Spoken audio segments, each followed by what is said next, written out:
En realidad el tema es bastante largo, es extenso al momento de hacer la revisión bibliográfica. Sin embargo, voy a tratar de abarcar en este tiempo todos los fenómenos que abarcan estos dos procesos, ¿no? De inflamación y reparación.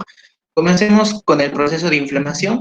Este proceso de inflamación va a corresponder a una respuesta de todos los tejidos del cuerpo, vascularizados ante algún estímulo, ya sea nocivo por microbios o también por daño celular, ¿no? Una injuria o un golpe, una quemadura, por ejemplo. Entonces, esto va a producir un reconocimiento de estos agentes, ya sea los restos celulares o los microbios, a través de estas células, por ejemplo, los macrófagos, las células dendríticas o los mastocitos, y estos van a producir una liberación de mediadores inflamatorios, ¿no? Pueden ser las citoquinas o aminas vasoactivas, que al momento de ser liberadas al torrente sanguíneo van a producir un reclutamiento de células, de más células inflamatorias. Pueden ser los monocitos o los neutrófilos, que al migrar a los tejidos pues van a cumplir una función de remoción del estímulo, ¿no? En el caso de los microbios, los macrófagos van a fagocitar a estos y van a producir la eliminación, ¿no? A través de la unión con los endolisosomas y la degradación a través de las proteasas. Además, también va a producirse un efecto de vasodilatación por incremento de la permeabilidad vascular, ¿no? Que es producido básicamente por los mediadores inflamatorios, y va a producirse un edema, que vamos a ver más adelante que puede tener diferentes características, trasudado o exudado. Luego del reclutamiento y también del proceso de eliminación del estímulo, va a haber un proceso de regulación, ¿no? A través de interleuquinas regulatorias, principalmente la interleuquina 10, por ejemplo, y un intento de reparación a través de células como los fibroblastos. Va a haber un depósito de matriz extracelular, proteínas, ¿no? Etcétera, que van a favorecer este proceso de reparación. En general, esta es una visión macro de todo lo que abarca el proceso de inflamación, ¿no? Vimos que puede ser causada por infecciones, también por necrosis tisular, por cuerpo extraño o también por reacción inmune a otros antígenos, ¿no? Van a participar diferentes moléculas de reconocimiento. Por ejemplo, a nivel de lo que son las células, ¿no? Los macrófagos, vamos a tener los receptores tipo TOL, que van a detectar patrones moleculares asociados a bacterias, ¿no? Los lipopolisacáridos, y estos van a mediar el reconocimiento de estas moléculas y en la fagocitosis, ¿no? Pueden haber diferentes, a través de este proceso se pueden identificar tipos de inflamación, que pueden ser una de tipo aguda y una de tipo crónica. Y las principales características se presentan en este cuadro. La forma de inicio de la inflamación aguda, como su nombre lo dice, es en minutos o en horas. En cambio, la inflamación crónica va a ser de manera lenta, en días, va a ser progresivo.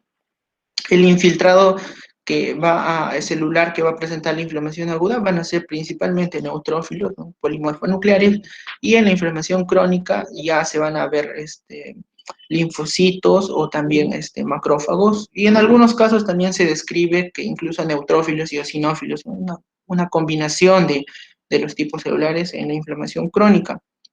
En lo que es la reparación o la formación de fibrosis, es autolimitada en lo que es la inflamación aguda. Sin embargo, en la inflamación crónica, este proceso de fibrosis, ¿no? Va a ser progresivo. Y los signos que se pueden observar, pues en la inflamación aguda van a ser prominentes. Por ejemplo, una quemadura, vamos a poder nosotros observar, ¿no? Los signos de inflamación: calor, rubor, incremento de volumen, dolor, inflamación.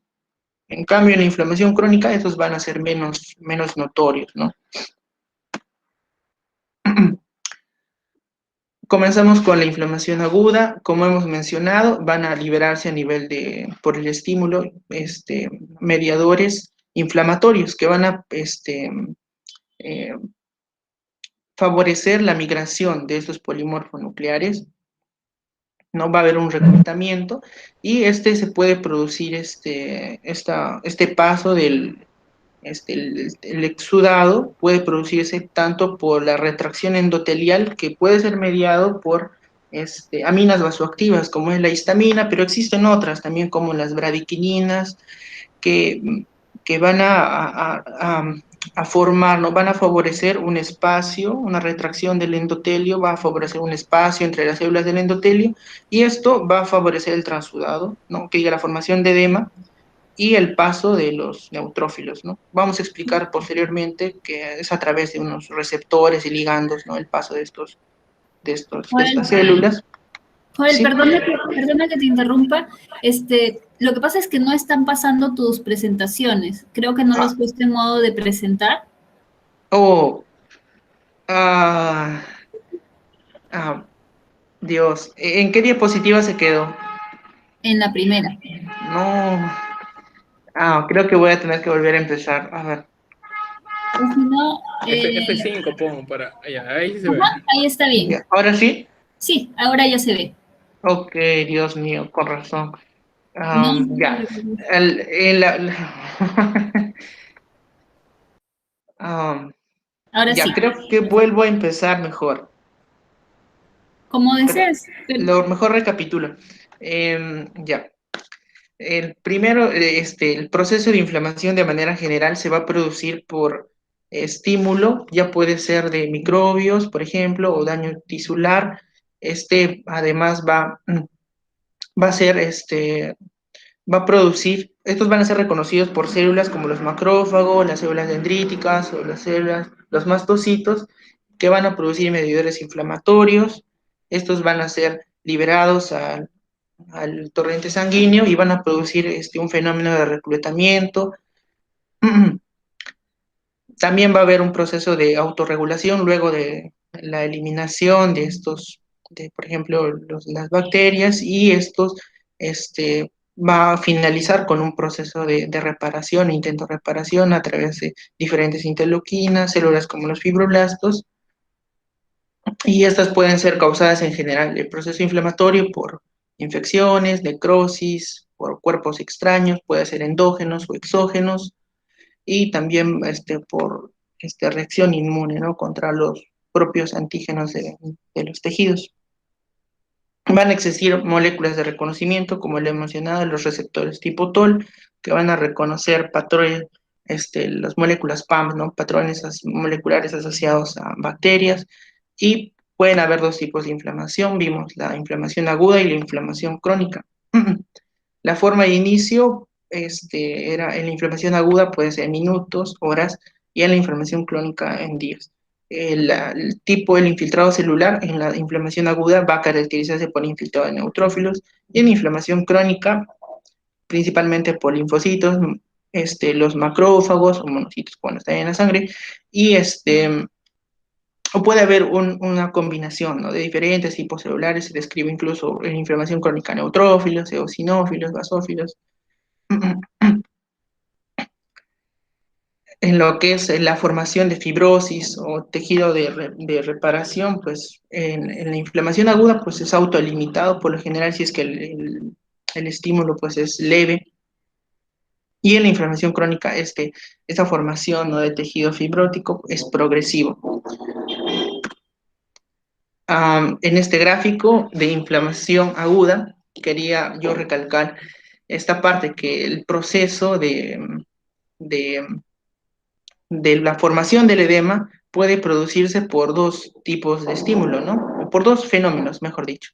La retracción endotelial, que es mediado por las aminas vasoactivas como la histamina, pero existen otras como la bradykinin, que van a producir una retracción de las células del endotelio. Esto va a favorecer al paso del líquido intravascular hacia el espacio intersticial, y también la migración o la transmigración, ¿no?, de las células inflamatorias, de los polimorfonucleares, y también puede producirse por un estímulo de daño, ¿no?, a nivel endotelial, principalmente por quemaduras, por fuego, o por sustancias químicas, o por toxinas de las bacterias.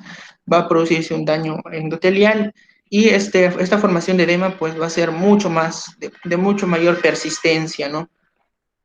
Esta La que es mediada por las aminas vasoactivas va a ser de corta duración, minutos, entre 15 y 30 minutos es lo que está descrito en los libros, y en lo que es el daño endotélico, pues de mucho, ya se habla de horas, ¿no? O días.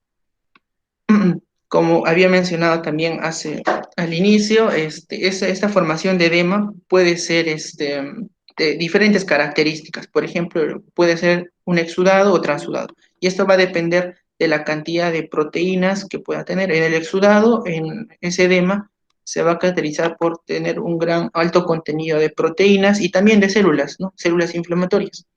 Y en el caso del transudado, va a contener pocas células y también una menor concentración de proteínas.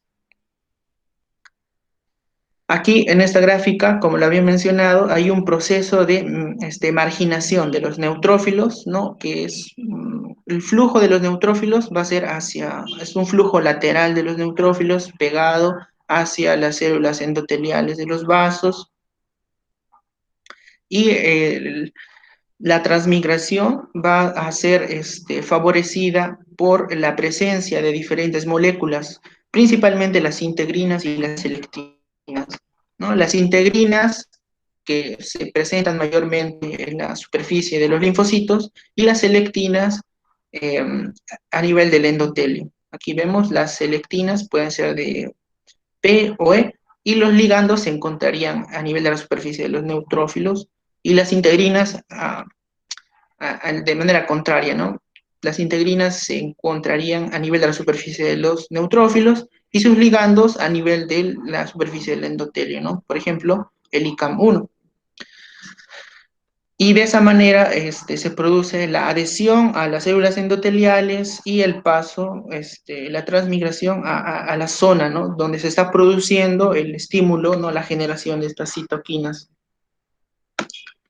En este gráfico quiero resaltar los diferentes fenómenos que ocurren, ¿no? Luego de que se unen los diferentes ligandos, por ejemplo, las quimiosinas o lípidos, ¿no? A los receptores, por ejemplo, de los neutrófilos, lo que va a producir van a ser cambios en el citoesqueleto de los neutrófilos. Esto le va a producir, por ejemplo, las integrinas, como vimos, que estaban presentes en la superficie de los neutrófilos, va a aumentar la cantidad de integrinas, ¿no? Y eso va a hacer que tenga más probabilidad de unirse a las células endoteliales y migrar hacia el tejido, ¿no? Igual la quimiotaxis es un proceso en el cual el neutrófilo va a tener que deformarse, entonces al haber estos cambios en el citoesqueleto, va a favorecer, ¿no? Esta transmigración hacia los tejidos. Luego vimos también los receptores tipo TOL, que van al unirse a los lipopolisacáridos de los microbios, van a activar las vías, ¿no? De la producción de más quimiosinas, por ejemplo, la vía del ácido araquidónico, ¿no? Van a producir prostaglandinas, los leucotrienos, y estos van a favorecer, ¿no? La vasodilatación y también la amplificación de la respuesta inflamatoria. Asimismo, la producción de especies reactivas de oxígeno y también la formación de fagosomas, ¿no? Que dentro de estos, al haber estas especies reactivas de oxígeno y los fagosomas, va a haber una eliminación de los microbios. Aquí vemos en un gráfico la formación de los fagosomas, que se van a unir a los lisosomas, que van a contener diferentes enzimas, como las metaloproteinasas. En el caso, por ejemplo, de los neutrófilos, van a estar descritos, ¿no? Que estos van a tener gránulos, azurófilos, que pueden contener diferentes enzimas como la catepsina, la elastasa, por ejemplo, también, y estos van a eliminar los microbios. En lo que son las especies reactivas de oxígeno, mencionar, ¿no? el anión superóxido y también la formación del hipoclorito, ¿no? Que van también a favorecer la eliminación a la unión, ¿no? Con los lisosomas, van a eliminar a los microbios, y también hay especies reactivas de nitrógeno, ¿no? No solo de oxígeno. En este cuadro presentamos las principales mediadores de la inflamación. Por ejemplo, habíamos mencionado la histamina, ¿no? Que tiene un efecto a nivel vascular, ¿no? En lo que es la vasodilatación y aumento de la permeabilidad.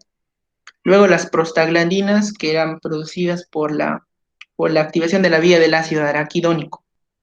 Igualmente los leucotrienos.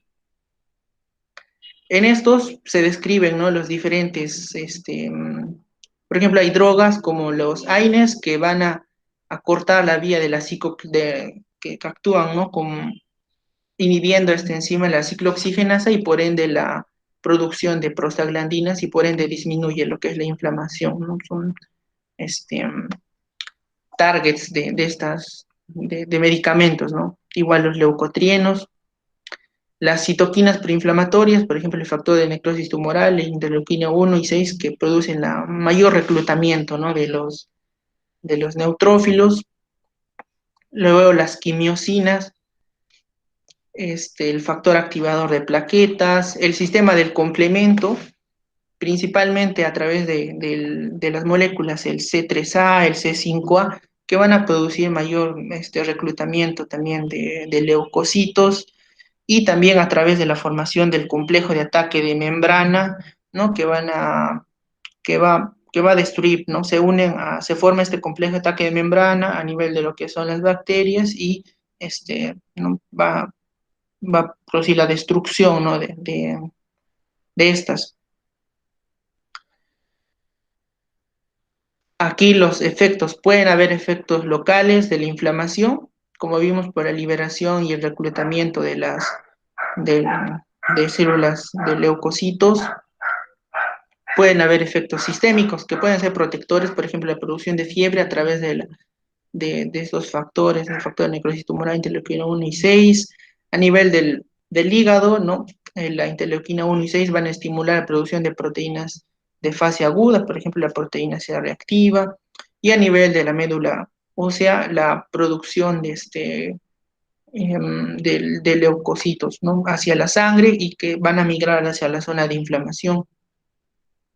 Sin embargo, también puede producir efectos patológicos, ¿no?, estos mediadores de la inflamación. Por ejemplo, el factor de necrosis tumoral está descrito, ¿no?, que favorece la formación de todo, además del incremento de la permeabilidad, la formación de trombos. Y en acá, esta es una vista de un tejido de miocardio, que luego del infarto, o sea, luego de inmediatamente luego del infarto, se puede ver una congestión de vasos, y también un infiltrado, ¿no?, de neutrófilos, que son como vimos en la inflamación aguda, característico de los neutrófilos, ¿no?, la migración de estos. Y posteriormente, puede ocurrir, como si ha continuado esta isquemia de miocardio, una inflamación crónica y un infiltrado mononuclear, ¿no?, de células mononucleares, que pueden observarse acá, que tienen una característica de núcleo redondo. ¿Sí?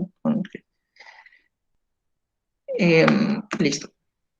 Luego, hay patrones morfológicos de inflamación aguda. Por ejemplo, hay un patrón seroso, que es producido, que se caracteriza por la formación de edema, ¿no? De edema que tiene bajo contenido de células.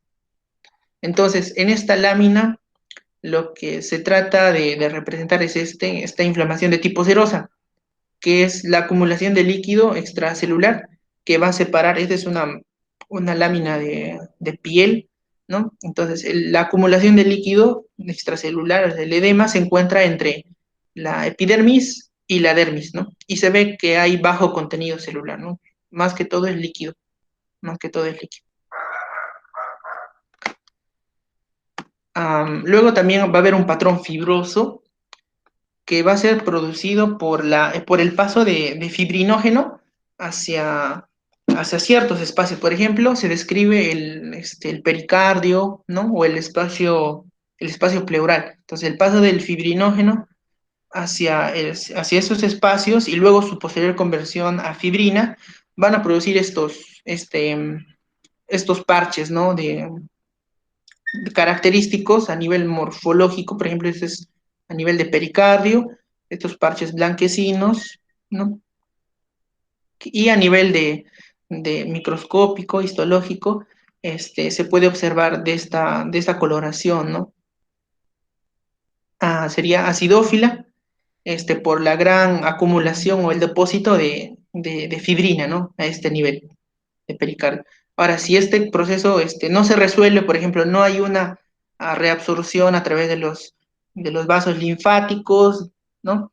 De la fibrina, entonces esto ya se va a volver un proceso crónico y va a haber engrosamiento, por ejemplo, a nivel de pericardio, un engrosamiento de la pared, ¿no? Y la posterior patología como pericarditis constrictiva, ¿no?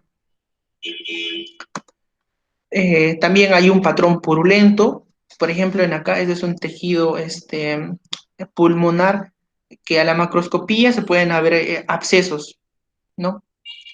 Te están señalando las flechitas, estos abscesos de color amarillento, y a la microscopía se pueden observar, ¿no? Un acúmulo de células inflamatorias, ¿no? Principalmente neutrófilos, y también hay un edema alrededor de este absceso y también congestión de los vasos, ¿no? Que están rodeando a este absceso, ¿no? Gran congestión de los vasos. Luego también puede haber un patrón ulcerativo, que puede ser, que vemos más que todo en la patología del tracto gastrointestinal.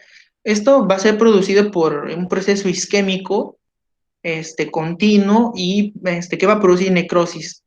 Entonces, al producirse la necrosis, va a haber desprendimiento de células y va a haber un patrón excavado, ¿no? A nivel de la lesión. Por ejemplo, aquí se presenta una úlcera duodenal a la macroscopía, ¿no? Como mencioné, hay un patrón excavado, ¿no?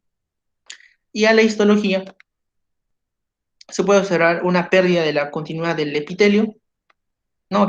Aquí todavía podemos ver un poco, y en esta parte de la úlcera ya no se observa el epitelio, y también, como vimos, hay necrosis, ¿no? Entonces, a este nivel no va a haber ningún núcleo, por ejemplo, no se pueden observar núcleos, y hay un gran depósito de fibrina, ¿no? En la base. Y se forma la excavación. Entonces, como lo había mencionado, este proceso inflamatorio agudo puede resultar en la resolución, ¿no? En el estado basal normal anterior que hubo, puede, por el gran contenido de células inflamatorias, puede formarse, por ejemplo, la pus, ¿no? Que es un gran acúmulo de células inflamatorias, los microbios y restos celulares, restos de células apoptóticas, o también desencadenan lo que es la fibrosis, ¿no? Y la posterior disfunción del órgano. Ahora, vayamos con la inflamación crónica.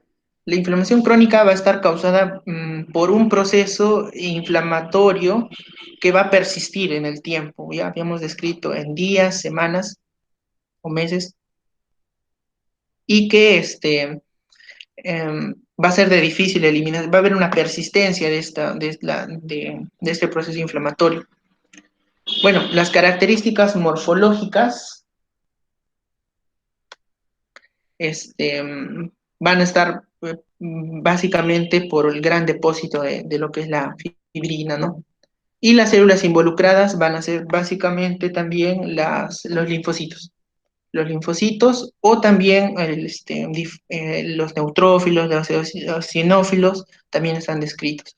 Los linfocitos que pueden tener diferentes respuestas inflamatorias. Por ejemplo, los linfocitos T tienen una respuesta TH1, TH2 o TH17. La TH1 y TH17 más que todo favorecen lo que es la inflamación frente a bacterias, por ejemplo, y la TH2 a lo que son los parásitos.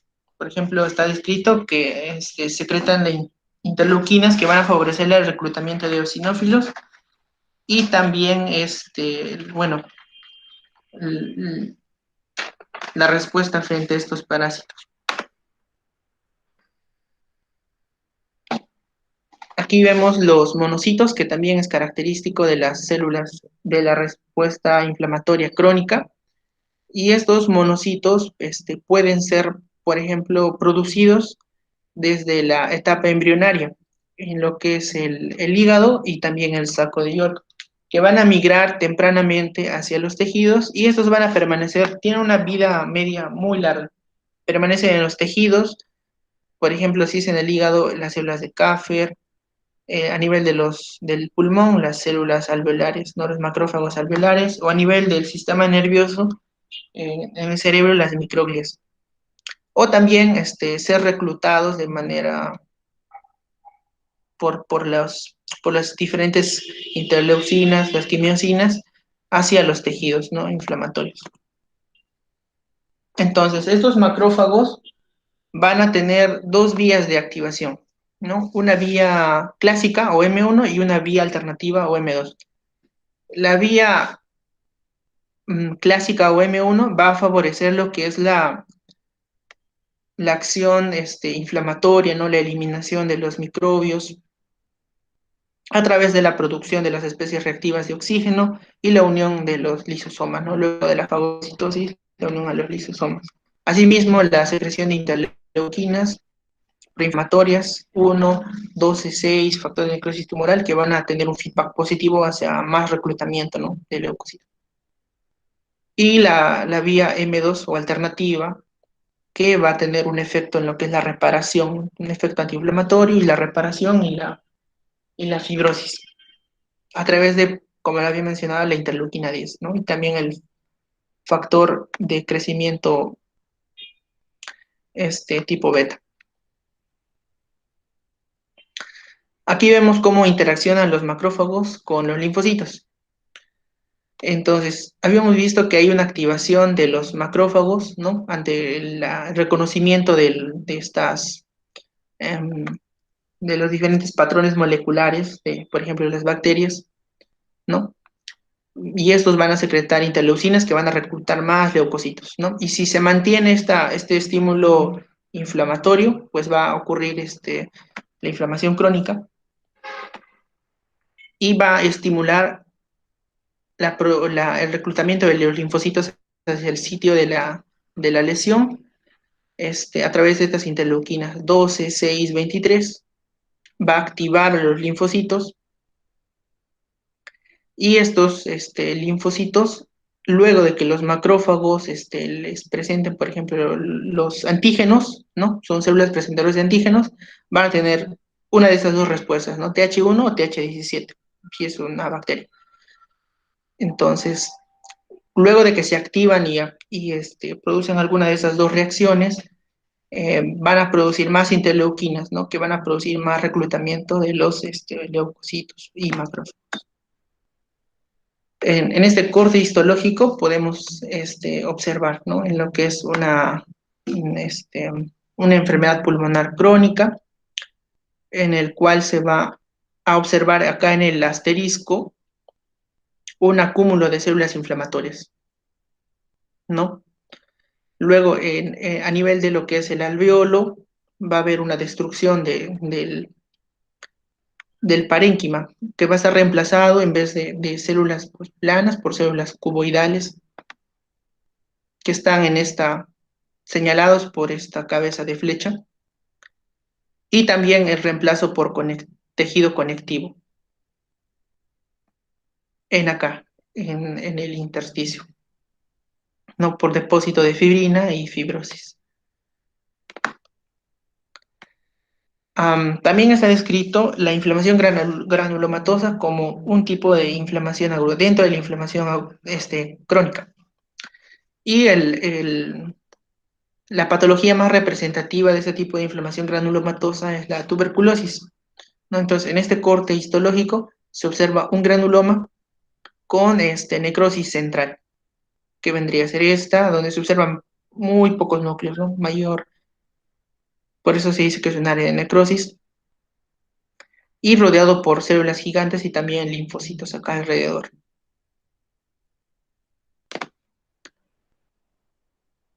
Luego, en el proceso de reparación, como lo había descrito, ¿no? Si la reparación es leve, ¿no? Autolimitada, puede volver a un estado basal de regeneración completa, sin dejar secuela. Sin embargo, si es que la injuria ha sido, pues, o la lesión ha sido de mayor grado, severa, va a desencadenarlo en la formación de una cicatriz o, en el caso de órganos, fibrosis. Entonces, se describen diferentes etapas, ¿no? En lo que es la reparación. Por ejemplo, luego del daño va a haber una reacción inflamatoria, como habíamos visto, reclutamiento de células inflamatorias, los neutrófilos, los macrófagos. Va a haber un proceso de hemostasia, ¿no? De formación de coágulos, donde van a intervenir las plaquetas. Posteriormente va a haber, a través de la secreción de las interleuquinas, las diferentes quimiosinas, un proceso de remodelamiento, ¿no? El reclutamiento de fibroblastos, ¿no? Un aumento de la proliferación de fibroblastos y también a nivel de lo que es los vasos, un proceso de angiogénesis. Posteriormente, el depósito de colágeno y una reparación, ¿no? Una cicatriz. Aquí podemos observar diferentes fallos en lo que es este proceso de reparación. Este sería lo ideal, ¿no? Que terminen en una cicatriz o retroceda al estado basal luego de la lesión. Entonces, acá, en esta figura, podemos observar una úlcera varicosa, acá, y un depósito una coloración negruzca, ¿no? Que es por el depósito de hemosiderina que se da a nivel tisular. En la figura B, una úlcera de tipo arterial, que es mucho más extensa, mucho más dolorosa, se describe. En la figura C es un fallo, ¿no? En lo que es el proceso de cicatrización, es una úlcera de pie diabético, y en la figura D es una úlcera por presión, ¿no? Entonces, todas las figuras que vemos en acá representan, ¿no? Fallos en el proceso de cicatrización, que normalmente debería producir o dejar, ¿no? Tejido, tejido cicatrizal. Sin embargo, estos son fallos de la cicatrización. Entonces, en acá podemos ver de la úlcera de pie diabético cómo se produce, ¿no? Una pérdida también con esto del epitelio, una zona necrótica, ¿no? Donde ya no se observa el tejido, ¿no? El tejido epitelial y también un gran depósito de tejido de fibrina, tejido conectivo. También se describe a nivel macroscópico las cicatrices hipertróficas, ¿no? Y también las cicatrices queloides. Entonces, la diferencia va a ser en que en las cicatrices hipertróficas van a estar por encima del nivel de la lesión, sin embargo, en las queloides van a sobrepasar los bordes de las heridas, ¿no? En acá un corte histológico de la piel, en donde se observa a nivel de la dermis un incremento, ¿no? En el grosor y también en el depósito de tejido fibrinoide. En acá. Bueno, eso sería todo en lo que es la parte teórica, pero quería terminar con, como estábamos viendo estos días, al microscopio, las biopsias de estómago, pues con esto, con macroscopía de una gastritis aguda, donde se ve una mucosa hiperémica que esta, luego de este estímulo, ¿no? Que es un proceso agudo, si persiste, puede desencadenar una isquemia y posteriormente desarrollar una úlcera, ¿no? Entonces, en la gastritis aguda, se podían observar, como había mencionado, neutrófilos, que en esta lámina podrían verse en este lado, en acá. Entonces, esta sería una gastritis aguda. Y en la gastritis crónica, pues ya hay una gran cantidad de infiltrado linfocitario, ¿no? a diferencia de la gastritis aguda, y esta sería una gastritis crónica, con gran cantidad de infiltrado linfocitario. Y también atrofia, ¿no? De lo que son las criptas de la mucosa. Bueno, eso sería todo.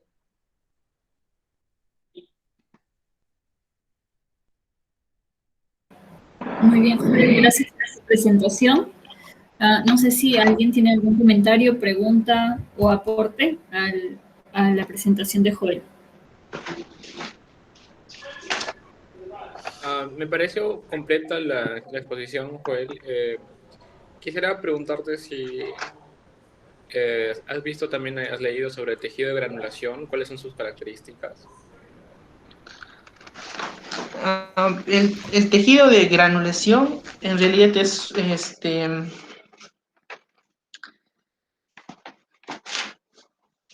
se forma en el proceso de cicatrización. Entonces está constituido principalmente por fibrina, aunque también se describe por la formación de nuevos vasos de angiogénesis. Sin embargo, si es que es abundante, va a producir lo que es el daño en el proceso de cicatrización.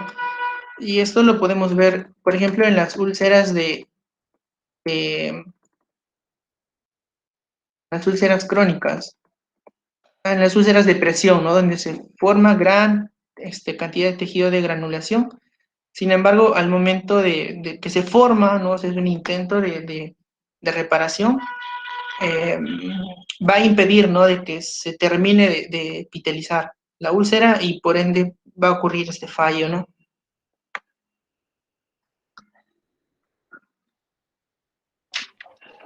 Sí, esta luxación es la formación, ¿no? De nuevos vasos en la zona lesionada, ¿no? Para que se rellene de fibroblastos y se dé la reparación. Y te quería preguntar también si es que en todo tipo de lesiones se acompaña de inflamación o hay alguna excepción. Um, um, como, por ejemplo, un golpe o más o menos a qué lesión se refiere. Cualquier tipo de lesión tisular, o sea, si es que todas las lesiones tisulares van seguidas de inflamación, acompañadas de inflamación. Sí, la mayor parte de lesiones tisulares van a ir acompañadas de un proceso inflamatorio, la mayor parte. Y esto a nivel molecular se puede explicar por ejemplo, si es que hay un daño a nivel del núcleo y, por ejemplo, daño del DNA, va a haber un incremento del ácido úrico. Entonces, la célula, a nivel celular, esto va a ser un mediador inflamatorio. No lo he mencionado, pero a nivel celular esto va a ser reconocido como un mediador inflamatorio, el ácido úrico, que es un marcador de daño del DNA. También, por ejemplo, el ATP, si es que hay un incremento del nivel de ATP a nivel celular, esto es un medidor inflamatorio que indica daño a nivel mitocondrial. Y, por ejemplo, en el citosol, una disminución del potasio, esto va a indicar un daño de membrana, ¿no? Entonces, también actúan estos como mediadores inflamatorios. Entonces, si es que hay un daño a nivel tisular, también se va a producir un proceso inflamatorio, ¿no? Por esos mediadores que he mencionado. Pero sí, todo daño celular sí va a ir acompañado de un proceso inflamatorio.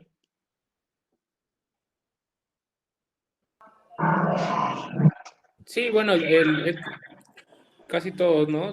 Pero bueno, encontré en la literatura que dice que hay algunas excepciones, sobre todo en pacientes que son inmunodeficientes, o en el caso de la fiebre amarilla o enfermedades por priones, donde no se acompaña, no necesariamente de inflamación. Pero sí, la mayoría de lesiones tisulares van acompañadas de inflamación. Por prión. ¿Algo más que Gracias. quisieran comentar los doctores? Doctor Verona, doctora Giselle. Sí, yo quisiera complementar algo de lo que estaba también proponiendo Cristian, porque mencionó brevemente sobre el tejido de granulación. El tejido de granulación es un tejido muy especial, justamente forma parte, si entendemos como que el proceso inflamatorio se inicia con cualquier tipo de lesión celular y que debe terminar con la reparación o la regeneración del tejido dañado, entonces no podemos desligar definitivamente el proceso inflamatorio del proceso cicatricial.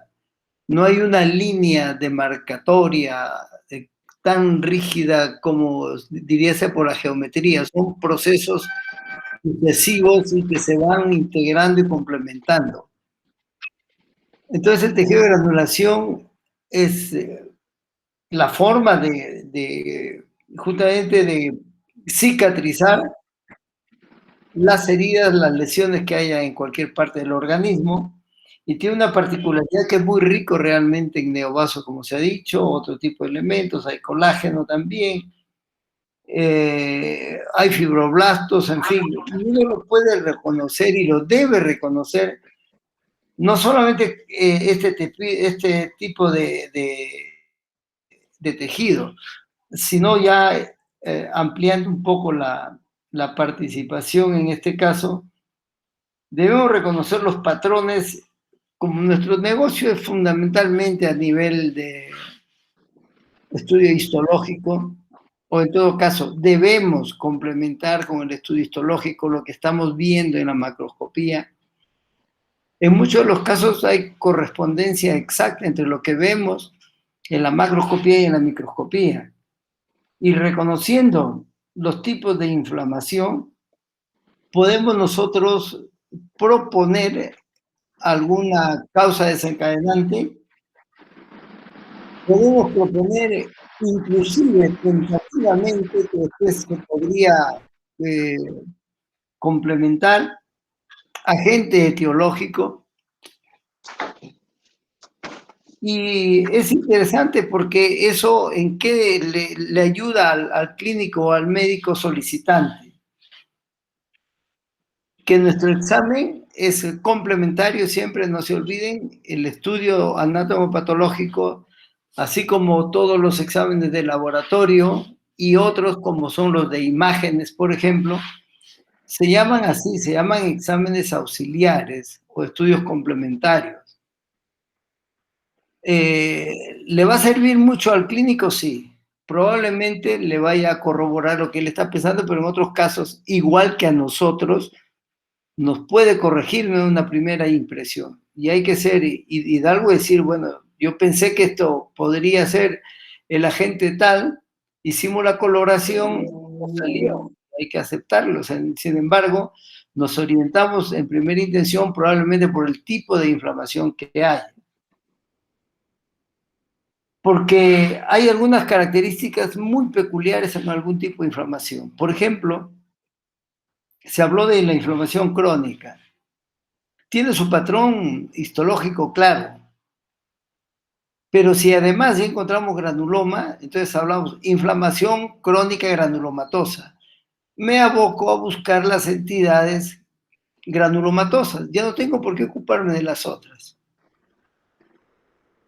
Y eso ya nos ayuda mucho. Si además, por ejemplo, entre las enfermedades del proceso inflamatorio granulomatoso, encontramos además necrosis caseosa, estamos describiendo un proceso granulomatoso crónico por tuberculosis, lo más probable. En nuestro medio, yo les aconsejo mi posición, que la defiendo varias veces ya, que la primera posibilidad, tuberculosis. No en todos los casos se va a confirmar, probablemente, no en todos los casos va a ser tuberculosis, es cierto también, pero no debemos descartarla. Hay alguien que en alguna oportunidad un poco futura dijo que la tuberculosis era la enfermedad de bandera de los peruanos, y en clínica lo escuchamos repetidamente a los maestros hablar que la tuberculosis es la gran simuladora. Así como en la parte clínica, nosotros también, en la parte de histopatología, tenemos diagnósticos diferenciales y que debemos considerarlos en fin. Y después ya viene el juego, para dónde se inclina más una u otra lesión, y podríamos nosotros, lógicamente, o deberíamos intentar pretender siempre llegar si se pudiera, al agente etiológico.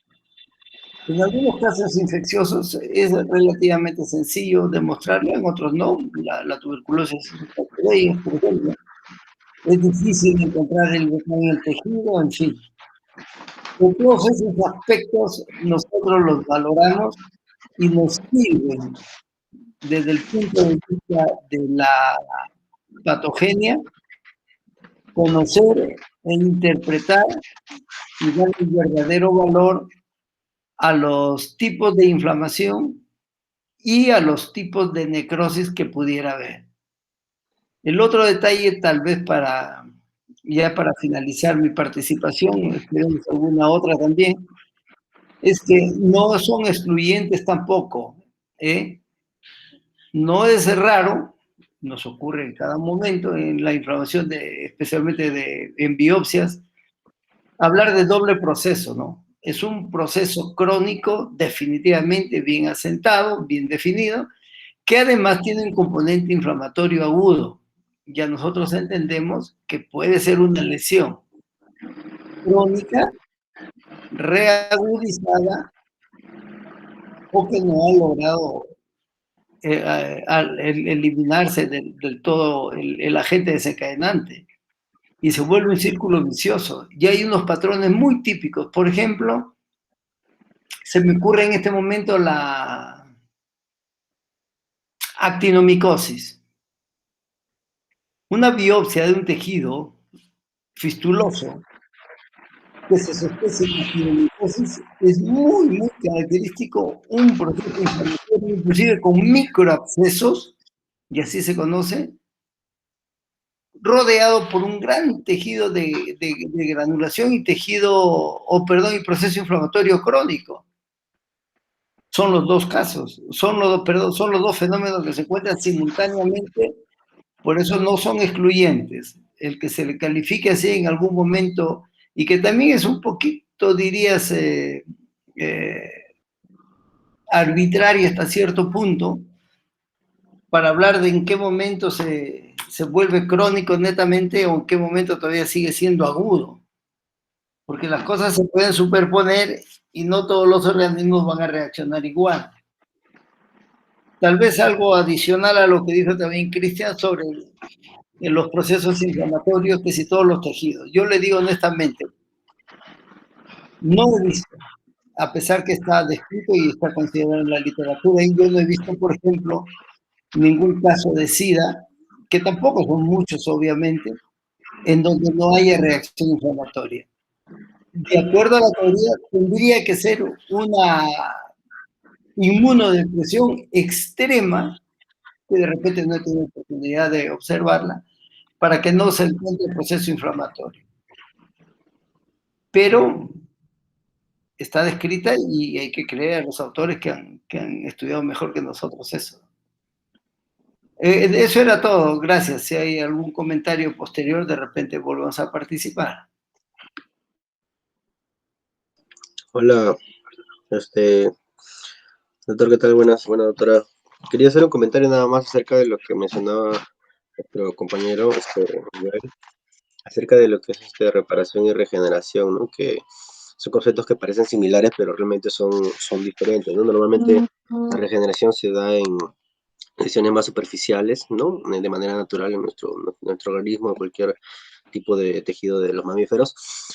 Y la reparación se da en lesiones mucho más profundas, ¿no? Donde ya no se puede construir básicamente el tejido dañado, ¿no? Entonces, normalmente una reparación, por ejemplo, tomamos una o una fibrosis, ¿no? Porque es un reemplazo básicamente del tejido dañado con mayor cantidad de fibroblastos, mayor cantidad de secreción de colágeno, que trata de suplir una función anterior que se ha perdido, pero no la suple completamente, ¿no? O sea, es parcialmente similar a la lesión al tejido que estaba previamente, en ese tejido dañado actualmente, ¿no?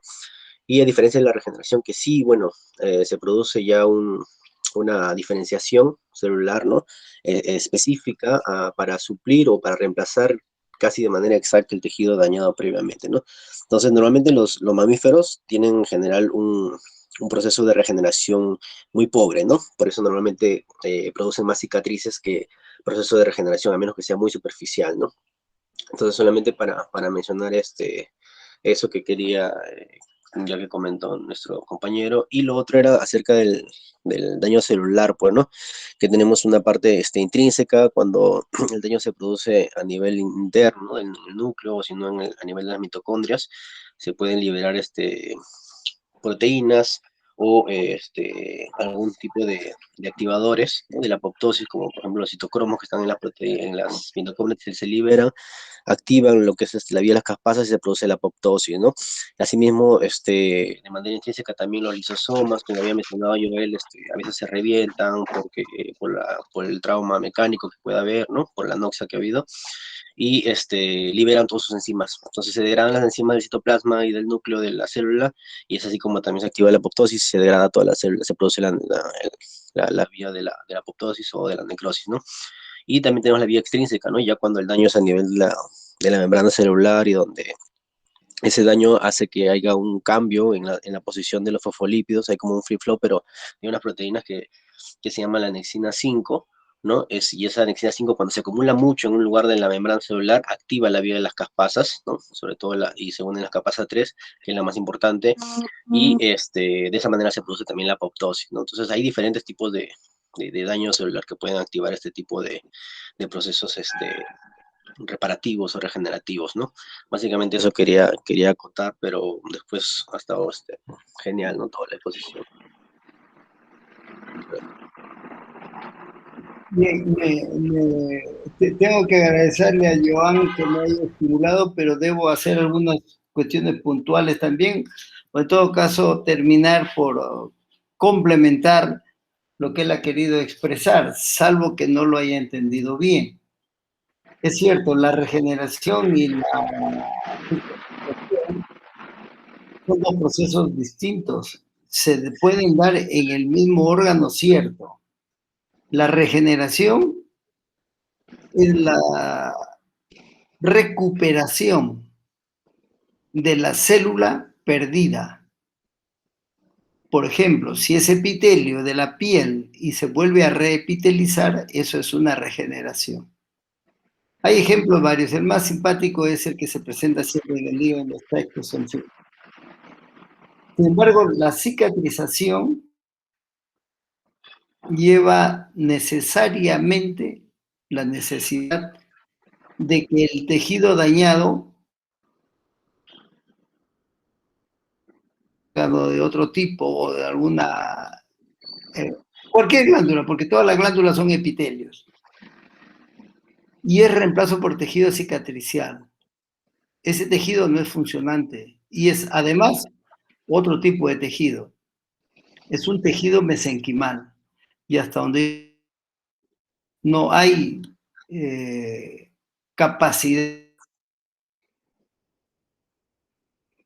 entre tejidos de diferente mesenquimal. La cicatriz es mucho colágeno llega ahí, conforme pasa el tiempo, va disminuyendo el número de fibroblastos, etc. Pero esa es la cicatriz. Que ya no va a haber la lesión, lógicamente, tan evidente del órgano, es cierto, porque después puede funcionar. Pero hay otros casos en donde la regeneración o es imposible o es extremadamente difícil. Un caso de ello es lo que pasa con los infartos cardíacos. El músculo cardíaco que se perdió, se perdió. ¿Se reemplaza por tejido fibroso? Sí, es cierto. ¿Va a sobrevivir quizá la persona sin molestias, sin ningún inconveniente? También es cierto. Pero no va a volver a ser músculo nunca. Eso tipo de regeneración tisular se da solamente en algunos órganos y en algunos tejidos dentro del organismo. Por lo demás está ciertamente completo, lo ha dicho bien, no discutimos sobre denominaciones de algunas sustancias, algunos mecanismos que usted lo tiene más frescos que yo, pero en general es eso ahí. Y debo también felicitar y agradecer el esfuerzo que ha hecho Joel, porque está empezando, sin embargo, ha tratado de aglutinar una serie de conceptos, probablemente entenderlos ya, o en todo caso es un poco repetitivo y no lo ha logrado entender hasta que se adentre un poco más en la especialidad propiamente y vea cómo funcionan estas cosas. Gracias. Gracias, doctor. Gracias por los consejos y bueno, sí, básicamente quería decirlo de esa manera, pero bueno, usted lo ha explicado mejor. Muchas gracias, doctor. Bien, agradezco a Joel por la presentación y a los doctores que han realizado sus aportes, las preguntas con lo que enriquecemos los conceptos básicos de la patología, ¿no? Entonces, bueno, ya estoy a unos minutos de terminar la reunión, así que, ¿alguien más quiere dar algún comentario?